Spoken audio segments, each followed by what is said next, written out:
grabe talaga nangyari ngayon sa abot kamay na pangarap na kung saan nga ito nga si Moira is pinakita niya. Yes guys, kababalik nga lang niya dito uli sa eksena, no? Alam ko na miss niya siya, pero yun nga guys, sa pagbabalik niya is pagbalik din ng mga polis dito kina Giselle. Yes guys, kasi nga meron ng development o update dito nga sa kaso ni Don Pepe. Yes guys, kasama nga dito is yung meron nga daw witness o nakakita dito nga sa isang sasakyan na ginamit ng mga suspect habang may nangyaring barilan doon sa crime scene. And yes guys, meron nga rin mga pictures at CCTV na kaya nga yari dito si Moira, no? Kasi sabi nga ni Giselle, ako sigurado yung sasakyan yan ay kay Moira, pero it turns out na hindi ito sa kanya kundi kay Nerissa. Yes guys, yung si Nerissa is yung best friend neto ni Moira na may nakakaalam o kakuntsaba niya actually sa lahat-lahat ng sikreto. And yun nga guys, no, dito nga ipinakita na yung police is nag-update dito kay Giselle at talagang nagulat itong si Giselle at di siya makapaniwala kasi all this time si Nerissa lang pala yung mastermind ng nangyaring kidnapan dito. Na inisip niya is itong si Moira, pero di pa rin niya maalis sa isip niya nakasabot dito o maaaring kasama itong si Moira kasi nga kaibigan to eh. So inisip niya na baka accessories lang to, so kailangan niyang makita. At yung sasakyan niya actually is kinonfirm mismo ni Giselle. Sabi nga niya few days bago mawala o makidnap itong si Dad is itong sasakyan is nakita ko na ginagamit ni Moira. Ngunit sinabi nga talaga ng pulis na nag-confirm din na hindi ito kay Moira kundi ito ay kay Nerissa. At sabi nga ni Giselle, sige po, patulong ako, sana makita na natin tong si Nerissa agad, sapagkat kapag tumagal pa is baka makatakas pa ito, makapagtago at hindi pa natin makita. At yan nga pinakita nga guys talaga yung mga pictures, no, na talagang ito yung sasakyan ni Nerissa. Actually ito nga si Nerissa, sinasabi niya noon kay Moira bago magamit na ako, baka madawit ako dyan, baka madamay ako. Ngunit sinasabi sa kanya ni Moira na hindi, syempre malinis yung lakad. Pero ngayon still nahuli sila o mahuhuli sila dahil mismo sa kotse niya.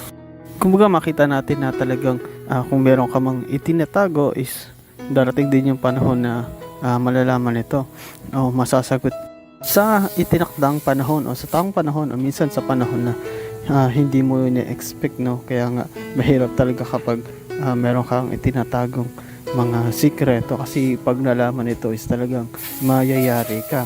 At dito nga guys ipinakita na ito nga si Justin is ikot na naman dito sa Apex, no? At sa pag-ikot nga niya is yun nga nakita naman siya neto ni Moira. Na dito nga guys, no, actually inabangan din to ni Moira talaga makausap itong si Justin kasi yung nakaraan nakausap na ni Moira yung tatay niya at sinasabi nga niya na kilala kita at alam ko na ikaw mismo Eric is halos kaparehas ko lang. Yes guys, ay yung pinapoint doon ni Moira, no, na pares na sila ng binabalak ng pinaplano. Ngunit itong si Eric is hindi nagsasabi, kumbaga parang tinatawanan niya lang kasi kilala niya si Moira at napakatuso nito at di naman siya ganun daw kagaya nung iniisip ni Moira. Kaya ngayon ang inaabangan naman niya is itong anak niya na si Justin na akala niya is kumbaga parang may kakampi niya, no? Pero si Justin katulad ng tatay niya is meron ding sariling plano, meron silang sariling isipan at pinaggagawa sa buhay. Actually nung in-approach nga neto ni Moira si Justin, sabi ni Justin bakit, anong dahilan at kinakausap niyo ako ng ganyan. Sinasabi nga ni Moira na kasi alam ko yung binabalak ninyo na nagpapalakas kayo dito nga kay Giselle para maagaw nyo yung Apex. Ngunit sinasabi ni Justin na hindi namin yan plano o wala kaming binabalak na ganyan. Sinasabi ni Moira na wag nga ikaw magmaang-maangan o parang inosente, sapagkat alam ko ang plano ninyo ay katulad din sa akin. Ngunit sinasabi nga mismo ni Justin na hindi ko alam kung ano yung pinagsasabi mo, katulad ng ginawa ng tatay niyang si Eric kay Moira.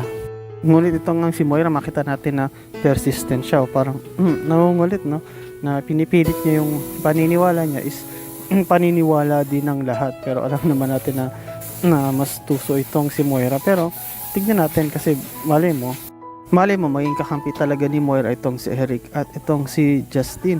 Kung sakali man ako, kawawa naman itong mga bida natin.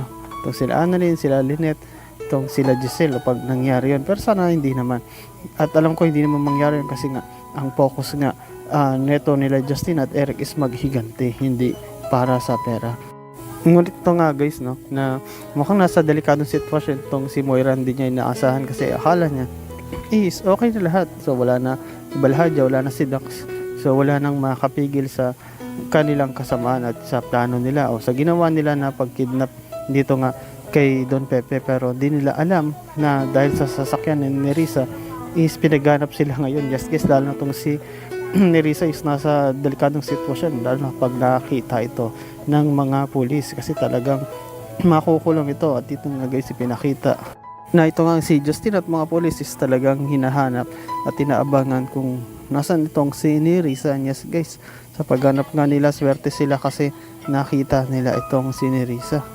Nang nakita nga ito ni Giselle, tinawag niya agad itong si ni Risa. Pero itong si ni Risa is mabilis na tumakbo kasi nga umiiwas ito kay Giselle, and at the same time nakita rin kasi siyang mga pulis kaya talagang nagtakbo ito. At nung nalapitan to ni Giselle, sabi niya saka pupunta, at sinabi agad ni Risa na wala akong kinalaman dyan, hindi ko alam yan, pinagsasabi nyo. Ngunit sinabi ni Giselle na nakita o may nakakita sa'yo na itong sasakyan mo is ginamit yung panahon o yung time na kinidnap ang aking ama na si Don Pepe. Kaya nga wag ka nang tumakas, wag ka nang pumalag, wag ka nang manlabas sapagkat alam namin na ikaw ang nakidnap sa aking papa. Ngunit dito nga si Risa sinasabi niya na hindi ako, wala akong kinalaman dyan kahit anong gawin niyo sa akin sapagkat yung sasakyan ko is hindi ko ginamit yung time na kinidnap itong papa mo. And yes guys, umahami na nga itong si Risa na sa kanya yon. Ngunit nagultong si Giselle na sinasabi nito na anong hindi ikaw? Bakit? Sa sasakyan mo yan, so papaanong hindi mo yung gagamitin? Ngunit in-explain nga mismo ni Risa na wala nga akong kasalanan sapagkat di nga ako gumamit yan. At tinatanong siya ni Giselle na sino gumamit yan?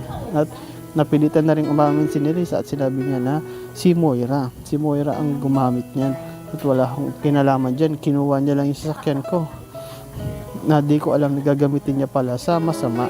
Ito nga guys, no, na-confirm na ng mga pulis at mismo ni Giselle na si Moira talaga ang may kagawa, na siya ang mastermind, no?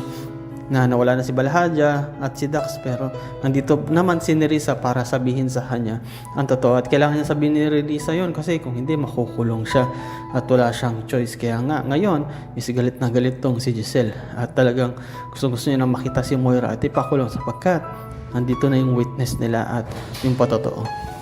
Then yes guys, abangan natin yan, no? Lalo na dito kay Moira kung mahuli na ba siya ng polis o baka makatakas pa ito si Don Pepe, kaya kailang magigising. At ito namang si Justin at si Eric, matutuloy kayong plano nilang pagbabagsak dito sa Apex. At si Giselle, anong gagawin niya kapag nakita niya itong si Moira? And yes guys, salamat sa panood niyo sa aking channel, sa inyong pag-like, comment, pag-share at ingat kayo palagi. Yun lang guys, bye bye.